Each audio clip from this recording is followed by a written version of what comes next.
Good Modi care morning. আজ আমি সর্ষের তেলের ডেমো দেখাবো। আমাদের মোদি কেয়ারের সর্ষের তেল এবং বাজারের যে সর্ষের তেল পাওয়া যায় তার মধ্যে একটা পার্থক্য আকারে আমরা ডেমো দেখে নেব। এটি আমাদের মোদি কেয়ারের সর্ষের তেল। এটি আমি একটি বোতলে ঢেলে নিই।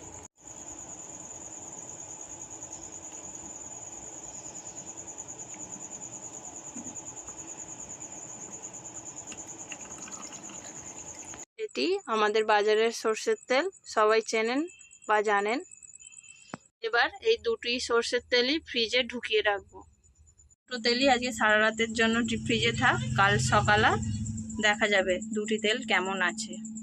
প্রথমে আমাদের মোদি কেয়ারের সর্ষের তেলটা দিলাম, তারপর বাজারের সর্ষের তেলটাও দিলাম। সারা রাত রাখার পর এবার বের করে নেব। এবার দেখা যাক।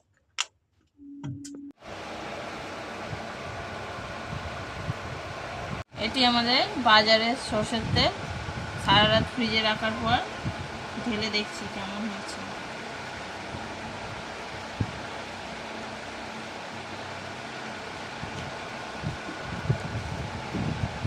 বলে না সর্ষের তেলে ডালডা মেশানো থাকে, এটি হচ্ছে তার প্রমাণ। দেখুন,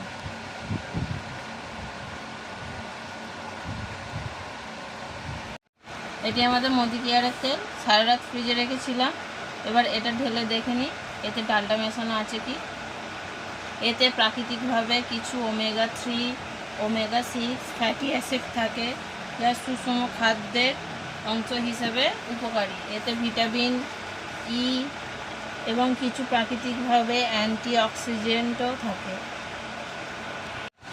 এই কাপটি আমাদের বাজারের নামি দামি কোম্পানির তেল, আর এটি আমাদের মোদি কেয়ারের তেল। দেখুন দুটি পার্থক্য সারা রাত ফ্রিজে রাখার পরেও।